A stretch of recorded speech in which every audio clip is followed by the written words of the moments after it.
ഇമാം ബുഖാരി തങ്ങളും യതീമാണ്. ബുഖാരി ഇമാം യതീമായിരുന്നു. സുബ്ഹാനല്ലാഹ്. 2 വയസ്സിൽ ഇമാം ബുഖാരി തങ്ങളുടെ കണ്ണിന്റെ കാഴ്ച നഷ്ടപ്പെട്ടിരുന്നു.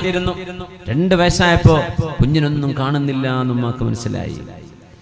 ഉമ്മ ദുആ ചെയ്തതാണ്, അല്ലാഹുമ്മ റുദ്ദ അലാ ഇബ്നി ബസറ, പടച്ചവനെ എന്റെ കുഞ്ഞിന്റെ കണ്ണിന്റെ കാഴ്ച നീ കൊടുക്കണേ എന്ന് ഉമ്മ ദുആ ചെയ്ത് 5-ാം വയസ്സായപ്പോഴേക്കും നഷ്ടപ്പെട്ടു പോയ കണ്ണിന്റെ കാഴ്ച തിരിച്ചു കിട്ടിയിട്ട് ആ കണ്ണുകൊണ്ടാണ് ഇമാം ബുഖാരി തങ്ങൾ പഠനം തുടർന്നത്. ഉമ്മാന്റെ ദുആയാണെന്നാണ്. ഉമ്മ ദുആ എന്നാൽ അതിന് കൂലിയുണ്ടെന്നാണ്. സുബ്ഹാനല്ലാഹ്. ബുഖാരി ഇമാമിന്റെ കാഴ്ച പോയിട്ട് ഉമ്മ ദുആ എന്നതാണ് എല്ലാ നിസ്കാരങ്ങൾക്ക് പിറകെയും, അല്ലാഹുവേ എന്റെ കുഞ്ഞിന്റെ കാഴ്ച കൊടുക്കണേ, എന്റെ കുഞ്ഞിന് കാഴ്ച നൽകണമേ. നമ്മുടെ നാട്ടിലും പരിസരങ്ങളിലും ബന്ധുക്കളിലും കാഴ്ച ശക്തി കൊണ്ട് അല്ലാഹു പരീക്ഷണം കൊടുത്തവരെ അല്ലാഹുവേ നീ അവർക്ക് കാഴ്ച ശക്തി തിരിച്ചു കൊടുക്കണേ തമ്പുരാനെ. സ്വല്ലു അല നബി മുഹമ്മദിൻ വആലി.